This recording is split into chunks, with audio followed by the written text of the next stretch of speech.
आपका स्वागत है हिंदी साहित्य की सशक्त एवं यादगार कहानियों के चैनल हिंदी साहित्य में। नमस्कार, मैं हूं सीमा सिंह। आज की कहानी का शीर्षक है अंतिम पत्र और लेखिका हैं प्रसिद्ध साहित्यकार, व्याख्यानकार, कहानीकार चंद्रकिरण सोनरेक्सा जी। हिंदी की प्रतिष्ठित लेखिका चंद्रकिरण सोनरेक्सा का साहित्य सामाजिक यथार्थ, महिला सशक्तिकरण और मानवीय संवेदनाओं का जीवंत दस्तावेज है। उनके लेखन में समाज के शोषित वर्ग की पीड़ा, पितृसत्तात्मक व्यवस्था की आलोचना और नारी के विविध रूपों को प्रमुखता से उकेरा गया है। प्रस्तुत है कहानी मेरी आवाज़ में। प्रिय सत्या जीजी, क्षमा करना, पुराने अभ्यासवश ही तुम्हें जीजी लिख रही हूँ, पर आज यदि अपनी इस निर्वासिता कलंकिनी शीलों को तुम अपनी बहन न समझो तो इसमें तुम्हारा दोष न होकर मुझ अभागी का दुर्भाग्य ही प्रमुख होगा। जिस शीलों को गोद खिलाने के लिए तुम्हारा स्कूल जाना तक छूट गया था, फिर जिसके लिए अच्छे घर वर की चिंता में अम्मा से अधिक तुम्हारा खाना पीना छूट गया था, और अंत में जिसे विदा करते समय रोते रोते तुम्हारी आंखें सूज गई थीं, वही तुम्हारी दुलारी शीलो आज मर रही है इस शरणार्थी कैंप की टूटी चरपाई में अकेली। हाँ, एकदम अकेली ही जीवन मरण के बीच झूल रही है। फिर भी भय है कि मौत भी कहीं मुझ अभागन से डर न जाए। पहले भी तो वो एक दो बार समीप से निकल गई है, पर यदि इस बार भी मौत न आई तो मैं क्या करूँगी, कहाँ जाऊँगी? अब तो इस भयानक शीतला के आक्रमण ने, जिसकी जलन से समस्त देह फूकी पड़ती है, जिसके दानों ने सिर से पांव तक मक्की के दानों सा जाल बिछा दिया है, नारी का अंतिम अस्त्र उसका रूप भी छीन लिया है। दानों में पीप पड़ गई है, गले के भीतर भी छाले हैं, बोलना तक कठिन है। कैंप के डॉक्टर ने और मरीजों से दूर मेरी खाट डलवा दी है। बस नर्स एडिथ कभी कभी देख जाती है। उन्हीं से ये पत्र, जो भगवान करे अंतिम हो, लिखवा रही हूँ। जीजी, क्या सच में ही कोई पिछला जन्म होता है जिसके किए पाप जाने अनजाने इस जन्म में भोगने पड़ते हैं? यदि ऐसा है तो ये उस ईश्वर का सरासर अन्याय है। जिस दंड का कारण ही ज्ञात ना हो, उससे लाभ? फिर जो पाप कर मेरे इच्छाकृत नहीं थे, बल्कि जिन अत्याचारों ने मेरे मन प्राणों को बींध कर छलनी कर दिया है, देह के अणु अणु को पीड़ा से तड़पाया है, उनका भी दंड मुझे ही देना? ये ईश्वर का, समाज का और तुम सबका कहाँ का न्याय है? तुम्हें तो महीनों से मेरे मरने जीने का भी पता नहीं है, फिर भी मैं तुम्हें दोष दे रही हूँ। क्या करूँ? अम्मा बाबूजी ने, जिनके बूंद बूंद रक्त से मेरा निर्माण हुआ है, ही जब मेरी छाया भी छूने से इनकार कर दिया, तब क्या तुम इस अभागन को आश्रय दे सकती थी? फिर जब मेरे जीवन मरण के साथी ने ही, जो अग्नि जल पृथ्वी और आकाश के समस्त देवताओं को साक्षी बनाकर मुझे सदैव के लिए अपना चुका था, पुराने वस्त्र की भांति मुझे त्याग दिया, तो अब मैं और किससे आशा करूं? आज इस आज़ाद हिंदुस्तान की धरती पर मेरा कोई नहीं है, कहीं नहीं। 3 डग धरती या गज भर आकाश की छां को भी अपना कहते भय लगता है। इसी आज़ाद हिंद में ही तो मेरा लाल, मेरे कलेजा का टुकड़ा, मेरी आँख का तारा, 2.5 वर्ष का नन्हा मुन्ना गोपाल, मेरा चुन्नू आज मेरा नहीं है। इस भयानक रोग के कष्ट की पीड़ा से भी अधिक दाहक है उसका वियोग। जीजी, उन्होंने मेरे चुन्नू को मेरी गोद में ही नहीं लेने दिया। वो माँ माँ करके दादी की गोद से उतरा पड़ता था, मचल रहा था। उसने उनके दांत तक काट लिए, पर उफ, वे उसे, उस रोते मचलते फूल से बच्चे को बलात् पकड़कर पिछवाड़े ले गईं। मैं जो उसकी माँ थी, टुकुर टुकुर ताकती रही। ये हृदय तब भी न फटा। तभी तो सोचती हूँ कहीं मौत इस बार भी दूर न भाग जाए। सत्या बहन, इस 23 वर्ष की अवस्था में मेरी समस्त आशा, भरोसा, मेरा भविष्य, मेरा जीवन और वो संबल जिसके कारण आज तुम सिर ऊंचा किए हो, जिसके झूठ बल पर मुझे गर्भ में धारण करने वाली मेरी माँ तक ने मुझसे आंखें फेर लीं, वही सतीत्व भी नष्ट हो गया। मेरा मन और आत्मा, यदि आत्मा कोई वस्तु है तो आज भी उतनी ही पवित्र, कोमल, पर दुख कातर है जितनी आज से 8 मास पहले थी। इतना दुख कष्ट सहकर भी मैं कहती हूँ भगवान सबका भला करे, पर तुम सबने तो अत्याचारों से जर्जर इस देह की झूठी पवित्रता को ही सब कुछ माना है। फिर मैंने ही दुख सहे यदि कुछ नष्ट हुआ तो मेरा और दंड भी मुझे ही मिल रहा है। क्या बढ़िया सनातन धर्म है हमारा? नहीं, हमारा नहीं जीजी, वो धर्म मेरा तो है ही नहीं। मैं उसकी कोई नहीं हूँ। नहीं तो क्या वो मुझे यूं दूध की मक्खी की तरह निकाल फेंकता? मैं बड़े भ्रम में थी, सोचती थी ये अत्याचार, ये संकट मुझ अकेली पर ही नहीं पड़ा है। क्या हिंदू अपनी इतनी बड़ी संख्या को अपने से सहज ही काट फेंकेगा? क्या जिन आतताइयों ने उनकी माँ बहनों पर अमानुषिक अत्याचार किए, उन्हें वो उन्हीं के आंचल में जगह ढूंढने को कहेगा? सोचा था दुनिया बहुत आगे बढ़ गई है, देश ने आज़ादी पाई है, जिसका कितना बड़ा मूल्य केवल देशवासियों की धर्मांध बर्बरता के कारण हम लुटी गई नारियों ने चुकाया है, जिसके साक्षी हमारे नीले पड़े होठों, क्षत विक्षत अंगों और टूटी हुई रीढ़ों से पूछो। क्या वो अवर्णनीय कष्ट हमारे लिए पर्याप्त नहीं थे? पर यह मेरी भूल थी। अन्यथा एकमात्र वेश्या बनकर इस आज़ाद हिंद में जीवित रहने की अपेक्षा उन्हीं मूर्ख विधर्मियों की छत्र छाया में, जहाँ कम से कम हम और हमारी संतानें उस समाज का अंग तो होती ही, रहना कम से कम मैं तो अवश्य ही पसंद करती। पर अपनों की मृग मरीचिका मुझे दोबारा हिंदुस्तान में खींच लाई। उनकी जो तुम्हारे बहनोई तो शायद अब भी हैं, पर मेरे कोई नहीं। वे मोह भरी बातें, मेरे वियोग में प्राण दे देने की प्रतिज्ञाएं, जो 4 दिन मायके जाने के प्रस्ताव पर आंखों में आंसू ले आते थे, उनके चरणों की सेवा करने की लालसा मुझे फिर यहाँ ले आई। प्यारे गोपाल की याद, उसका वो भोला मुखड़ा तो मुझे वहाँ के नरक में भी जीने का एकमात्र संबल रहा है। आज जहाँ गोपाल है, उसी नगर में आकर भी मैं उससे दूर हूँ, उतनी ही दूर जितना बौना चंद्रमा से, चांडाल देव प्रतिमा से। जीजी, गले तक भरी अपनी इस दुस्सह वेदना को मैं किससे कहूँ? सोचा था अब किसी से ना कहूँगी, कोरी दया सहानुभूति पाते पाते ऊब गई हूँ। पर आज जब डॉक्टर भी केस को सीरियस कहकर सिर हिलाता हुआ चला गया है, तब जीवन का अंतिम मोह, जीने की, सुख पाने की छिपी आकांक्षा मन के ना जाने किस कोने से उमड़ कर घटा की भांति प्राणों पर छा गई है।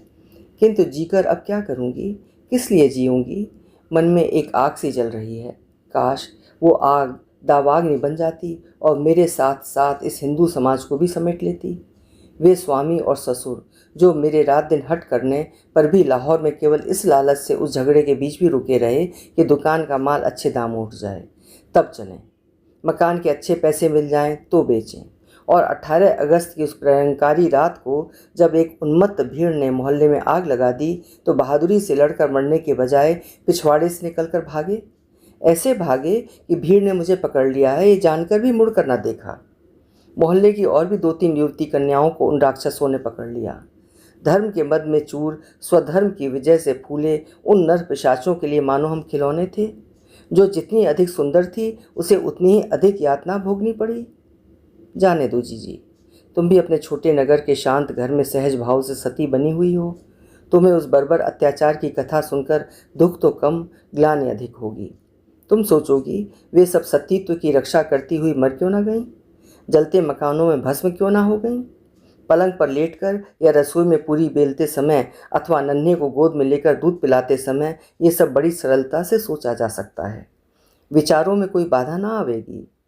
पर उस समय उन दानवों के हाथों में, जब हम भूखों के आगे तरमाल की सूरत में थीं, जब हम 4-5 लड़कियों पर 50 बलिष्ठ बाहों के फंदे थे, तुम्हारे तथाकथित सतीत्व की रक्षा या जल मरने की बात कोरी कल्पना से आगे नहीं जाती। फिर एक उत्तेजना, एक भावावेश में जल मरने, डूब जाने या छुरी भोंक लेने की बात सरल है, और लांछित अमर्यादित होकर असती की संज्ञा प्राप्त करके फिर क्रमशः जल मरने का साहस और जिसमें हो, मुझ में तो न था। 10-5 दिन बाद जब उन पिशाचों का नशा हल्का पड़ा, जब उनकी वासना की क्रूर ज्वाला हमें लांछित, अपमानित और अर्धमृत करके शांत हो चली, तब प्रश्न उठा, इनका अब क्या अपमान करें? मैंने, विद्या ने, धर्मकौर ने, सभी ने उनसे विनती की, तुमने हमारा धर्म, हमारा सतीत्व, हमारी पवित्रता सभी तो नष्ट कर दी। अब हम जीकर क्या करेंगे? जिन तलवारों से तुमने अनेक काफिरों को जहन्नुम रसीद किया है, हमें भी उन्हीं से उस पार पहुंचा दो। सच मानो सत्याजित जी, उस समय वो नई आग, वो नया दुख इतना असह्य था कि हम में से कोई भी मरने से पीछे न हटती। परंतु इस जले भाग्य में तो अभी बहुत दुख बदे थे। वहाँ मुल्ला ने फतवा दिया, इन्हें कलाम पाक के जरिए पाक इस्लाम का जाम चखाओ। इन हूरों की औलादें आगे इस्लाम की मजबूत शहतीरें बनेंगी। जुमे अर्थात शुक्रवार को हम रोती बिलखती भूखी प्यासी नारियों को बलात कलमा पढ़ाया गया। अब भक्ष्य का भक्षण भी उस क्रिया का एक अंग था। उस संकट का, उस अपार वेदना का तिल मात्र भी अनुभव तुम घर में बैठकर नहीं कर सकोगी। जीजी, वो दुख, वो मानसिक संताप और ग्लानि, वो देह और आत्मा का उत्पीड़न जो मैंने और सैकड़ों धर्म भीरू बहनों ने इस पैशाचिक सांप्रदायिक झगड़ों की विभीषिका में झेला है, जो असह्य दारुण पीड़ा पाई है, उसे प्रकट करने को मुझे शब्द नहीं मिलते। वो दुख परमात्मा किसी दुश्मन को भी न दे। और फिर सड़े हुए जख्मों पर नमक छिड़कने के समान हम सभी को किसी न किसी की निकाहता बना दिया गया। जीजी, उस दर्जी के यहाँ जो मेरा पाकिस्तानी मालिक था, बुरके से ढके रो रो कर 3 महीने काटे।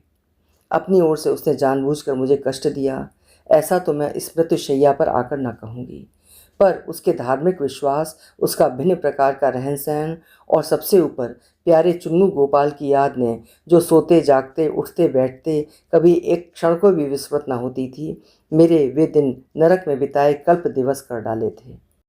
घर की या उनकी याद ना आती हो सो बात नहीं, पर उसके साथ ही अपनी दुर्दशा से उत्पन्न लज्जा और ग्लानि का भार मस्तक को झुका देता था। किंतु गोपाल, कलंकनी होने पर भी मैं उसकी माँ थी। वो मुझ दुखिया असती के हृदय का अंश था। दिन कट रहे थे कि एक दिन गली में अकस्मात हिंदुस्तानी फौज के कुछ युवक आए। उनके साथ कुछ हिंदू महिलाएं भी थीं। हवा सूंघकर वे मेरी उस गलीज कोठरी में भी आ गईं। तुम हिंदू हो? प्रश्न सुनते ही इतने दिनों का रुका आंसुओं का तूफान झरझर करके बरस पड़ा। क्या इसी जन्म में मैं फिर किसी हिंदू स्त्री को देख रही हूँ? मन को अनायास विश्वास नहीं होता था। बहन, रो नहीं, सचमुच ही यदि तुम हिंदू हो तो हम तुम्हें यहाँ से ले चलेंगे। कोई तुम्हें तुम्हारी इच्छा के विरुद्ध यहाँ न रोक सकेगा। बोलो, तुम हिंदू हो ना? कैसे कहूँ कि हिंदू हूँ? रुधे गले से मैंने उत्तर दिया। मेरा सब कुछ नष्ट हो चुका है, धर्म, कर्म, सतीत्व। तुम्हारा कुछ भी नष्ट नहीं हुआ है बहन। यदि कुछ हुआ भी तो उसमें तुम्हारा कोई दोष थोड़े ही है। चलो उठो, तुम्हें कोई कुछ ना कहेगा। दुनिया बहुत आगे बढ़ गई है। जीजी, उन देवी स्वरूपा बहन के वे शब्द अमृतवाणी से लगे। काश उद्धार की उस पुण्य वेला में ही भगवान मुझे अपने समीप बुला लेते। फिर क्यों आगे इतनी विभीषिका, इतना अपमान सहना पड़ता जो उस नरकवास से भी अधिक दारुण था। अपने फटे पजामे कुर्ते को, जो वहाँ का अवशेष चिन्ह था, मैंने उन्हीं बहन से एक धोती मांगकर दूर कर दिया।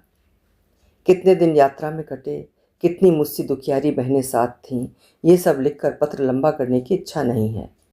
एडिथ को अभी ड्यूटी पर भी जाना है। मेरी दुख गाथा कोई कागज़ पर क्या लिख सकेगा? बस चुन्नू की याद, उसे देख पाने की तड़पन लिए मैं 10 जनवरी को राजधानी आ पहुंची। मुझे अपने घर वालों का पता लग गया था। बैंक के अवशेष धन से ससुर जी ने यहाँ दुकान कर ली थी। इन्हें भी नौकरी मिल गई थी। एक सेहरती संध्या के धुंधलके में जब मैं अपनी रक्षक सावित्री बहन के साथ अकस्मात ही आंगन में जाकर खड़ी हो गई और आहट सुनकर मेरी सांस निकली, तो मुझे देखकर वो ऐसी सफ़ेद पड़ गई मानो अंधेरे में भूत देख लिया हो। मैं पैर छूने को आगे झुकी तो वे 4 पग पीछे हट गईं। हाँ हाँ, रसोई की धोती है, छूना मत। और मेरा माथा, जो पहले ही अपनी दुर्दशा से नत था, एकदम फर्श से जा लगा। माता जी, कैसी बात करती हैं आप? बहन सावित्री ने कहा। इस बेचारी ने दुष्टों के हाथों कितने संकट झेले हैं, कैसे कैसे दुख सहे हैं। केवल आप लोगों की दया और प्रेम के भरोसे ही ये दुखिया आज आपके सामने जीवित दिखाई दे रही है। आप लोगों को तो इसे गले लगाना चाहिए। हाँ हाँ, सो आप गले से लगाए तो हैं, सास ने मुंह फैलाकर कहा। और शीलो, तेरी अकल पर भी पत्थर पड़ गए थे? चिट्ठी न पत्री एकदम से आधम की। अरे बाबा, पहले खबर देकर पूछ लिया होता। क्या मिलच्छों के साथ रहकर हिंदू धर्म कर्म को एकदम ही भूल गई? अरे जब सती सीता को राजा राम न रख सके तो हम गरीब किस गिनती में हैं? और जीजी, मैं सुन रही थी। वे कहती चली गईं। राम राम करके गोपाल अब जरा मेरे से हिला है, नहीं तो अम्मा की याद में रो रो कर काटा हो गया था। ये अपना काला मुंह दिखाकर फिर उसे बीमार करना चाहती है। अरे माँ होकर डायन न बन। पिछले कर्मों से तेरा ये जन्म तो बिगड़ ही गया है। अब बाल हत्या सिर लेकर क्या अगला भी नष्ट करेगी? अरे ओ जगदीश, देख तो ये क्या मुसीबत आ गई। घर जला, बेघर हुए, बेटे का घर बिगड़ा, बहू गई, सब कष्ट तो आ लिए, अभी क्या कसर रह गई थी जो ये विपदा घर लौट आई? हाय राम, हम दुनिया में किसी के आगे कैसे सिर ऊंचा करेंगे? वो रोने लगी। हत बुद्धि सी सावित्री उन्हें ताक रही थी। वो क्या कहे, और मैं तो कहती ही क्या। कौन है अम्मा? चप्पल फटफटाते वे बाहर आ गए। इच्छा हुई कि उनकी गोद में छिप जाऊं, कहूं, मेरे स्वामी, मेरे देवता, तुम्हारी शीलों ने असंख्य आपदाएं झेली हैं, क्या तुम्हारे चरणों में आकर ही मेरा यूं अपमान होगा? पर जुबान तालू से सट गई। अरे करके वो जिस मूढ़ स्तब्ध भाव से मुझे देखते ही किवाड़ों के पास रुक गए, उससे मेरा रक्त नसों में ही जम गया। सावित्री ने उनके निकट जाकर कहा, भाई साहब, माता जी को समझाइए, यदि सभी हिंदू इनकी भांति इन देवियों से घृणा करेंगे तो हमारा देश रसातल को चला जाएगा। आपको तो दूने आदर प्रेम से इन्हें ग्रहण करना चाहिए। इनका दोष क्या है? एक तो बेचारियों ने इतने कष्ट सहे, जिस पर हम लोग ही इनका अपमान करें। यदि अपने धर्म से, देश से, घर से इन्हें प्रेम न होता तो ये वहाँ से लौटकर आती ही क्यों? हाँ हाँ, सो तो ठीक है, उन्होंने ठंडे बेजान स्वर में उत्तर दिया। अपमान करना तो बहुत गलत होगा। सबको जहाँ तक बने इनकी सहायता करनी चाहिए, वरना फिर इन लोगों का। वाक्य अधूरा छोड़कर वे अपना सर झुकाने लगे। माँ जी ने भारी स्वर में तुरंत कहा, सहायता को हमारे पास रखा क्या है? घर लूटना, सिर पीटना, सब कुछ तो हो चुका। बस तन पर कपड़े लेकर जान बचा पाए थे, जाने कैसी अपनी गुजर कर रहे हैं। चंदा देने को आपसे कौन कहता है? सावित्री इस बार थोड़ी तीखी पड़ी। सवाल ये है कि आप लोग इन्हें ग्रहण करेंगे या नहीं। अरे बाबा, जबरा मारे रोने न दे। माँ जी रुआसी हो गई। कांग्रेस का राज है, चाहे जो करे। भंगी चमार मंदिरों में दर्शन करते हैं, अब 70 जनों की झूठी थाली को भी ग्रहण करना होगा। हमारा क्या, छोड़ जाओ, पड़ी रहेगी एक कोने में। पर जो तुम कहो कि ये हमारी बहू बनकर रहे, सो तो नहीं हो सकता। ये तो बहू है, अगर हमारी बेटी होती तब भी हम नहीं रखते। और फिर धोती बचाती हुई वो मेरे निकट आ गई, फुसफुसा कर बोली, अरे जब धर्म कर्म सब खो चुकी थी तो वहीं क्यों न रह गई? एक ठिकाने तो पड़ी रहती। हिंदुस्तान में क्या लड्डू धरे हैं? पड़ेगी किसी जात कुजात के पल्ले। ओ माँ जी, माँ जी, रोकते रोकते भी मेरी चीख निकल गई। मैं अब इनकी नज़र में एक वेश्या भरूं, और ये सुन रहे हैं, ये जो मेरे स्वामी हैं, जिनकी ब्याह के 4 वर्षों में मन वचन कर्म से मैंने भक्ति की है, जिन्हें मैंने अपना ईश्वर माना है। देखो, अकस्मात वो मेरे समीप आ गए। शीला, अम्मा का विरोध तुम देख रही हो, वो भी क्या करें? जाति, समाज और दुनिया की लाज तो रखनी पड़ेगी। अभी ये सब जो बातें बना रहे हैं, फिर हमें अपने से नीचा समझेंगे। खैर, जो आ गई हो तो अभी कैंप में रहो, जो बनेगा सो मदद करूँगा। मुसीबत तो ये है कि तुम ज़्यादा पढ़ी लिखी भी नहीं हो कि तुम्हें किसी स्कूल में ही नौकरी करा देते। भभकते पिघले शीशे की तरह उनकी वाणी मेरे कानों में पड़ रही थी, पर मेरी आंखें जब से आई थीं अपने गोपाल को ढूंढ रही थीं। मेरे लाल को जाने इन्होंने कहाँ छिपा दिया था। सब मूक थे, कोई क्या कहे, मैं क्या कहूँ। गोपाल, गोपाल, रोकते रोकते भी मेरे मुंह से कई बार पुकार निकली। चुन्नू, और वो आंखें मलता अम्मा अम्मा पुकारता जाने वो किधर से आ गया। क्या ये वही गोपाल था या उसका कंकाल? लंबा पतला, सिर के बाल उड़ते हुए मेरे मन के तन के बांध टूट पड़े। चुन्नू, मेरे बच्चे, मेरे लाल। लपक कर मैंने उसे गोद में भर लिया। बस तुम मुझे मेरा चुन्नू दे दो और मुझे कुछ नहीं चाहिए। अरे क्या करती है शीलो, एकदम पागल हो गई है? बीमार बच्चे को ऐसे भींचती है? और बलात् गोपाल को मेरी गोद से छीन कर घसीटती हुई माँ जी उसे ले गईं। रोते पैर पटकते अम्मा अम्मा पुकारते चुन्नू का स्वर बाहर जाकर विलीन हो गया। बस जीजी, कहाँ तक लिखूं? एडिथ की कलम की स्याही खत्म हो चली है और मेरी आंखों के आंसू भी। कैसे लौटी, कहाँ रही, इसे क्या सुनाऊं? कितनी ही अपनी जैसी अपमानित बहनों के साथ इस कैंप में हूँ। सावित्री देवी सबको ढाढ़स बंधाती हैं, प्रोत्साहित करती हैं, कहती हैं कोई दस्तकारी सीख लो, उससे गुजारा चल जाएगा। कोई उत्साही युवक तैयार होगा तो तुम्हारा विवाह भी कर देंगे।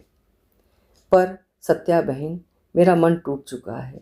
जैसे पतंग की डोर कट जाने पर वो फिर नहीं उड़ती, वैसे ही चुन्नू के बिछोह से मेरे प्राणों के तार टूट गए हैं।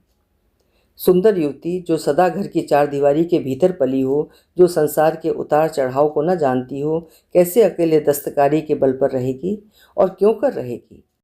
पेट भरने को तो मुझे उस दर्जी के भी मिलता था, बुरा भला आश्रय भी था ही। क्या यहाँ इसलिए आई थी कि समाज का कलंक समझी जाऊं? वेश्या के लिए इस देश में स्थान है, पर विवशता में चाहे जो कुछ सहा हो, स्वेच्छा से तन का व्यापार कर सकूं ऐसी प्रवृत्ति नहीं है मेरी। अब एकमात्र मार्ग मृत्यु का शेष है। जानबूझकर शीतला के रोगियों में घूमकर मैंने उसी मार्ग को चुन लिया है। तुम अपने भगवान से मेरे लिए इतनी प्रार्थना करना कि तुम्हारी शीलों को वो फिर हिंदुओं में नारी का जन्म कभी ना दे, चाहे कीट पतंग ही क्यों ना बना दे। बस तुम्हारी शीलो। अभी आप सुन रहे थे चंद्र किरण सोनरेखा जी की लिखी हुई एक मार्मिक कहानी अंतिम पत्र। देश के विभाजन की विभीषिका को सबसे ज़्यादा युवा स्त्रियों ने ही झेला है। ये वास्तव में कहानी नहीं है, एक लड़की की आप बीती है। ये कहानी सन 1948 में प्रकाशित हुई थी, जब देश जल्दी ही विभाजित हुआ था। कहानी आपको कैसी लगी? अगर अच्छी लगी हो तो अधिक से अधिक साहित्य प्रेमियों को पहुंचाएं, अर्थात लाइक और शेयर करें। और ऐसी ही उत्कृष्ट और यादगार साहित्यिक कहानियाँ सुनते रहने के लिए मेरे चैनल को सब्सक्राइब या फॉलो अवश्य करें। हार्दिक धन्यवाद।